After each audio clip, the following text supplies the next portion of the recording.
How to block someone on Bigo Live app. Hey everybody, welcome back to our official help desk. In today's video, I'm going to show you the step-by-step process of how you can block anybody on your Bigo Live app account.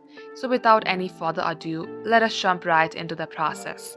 Head over to your Bigo Live app and make sure that you are logged into your Bigo Live app account. You will see at the top search bar a search icon. Tap onto it and search for the person that you would like to block. Once you type in their name, it will show you all of their name profiles.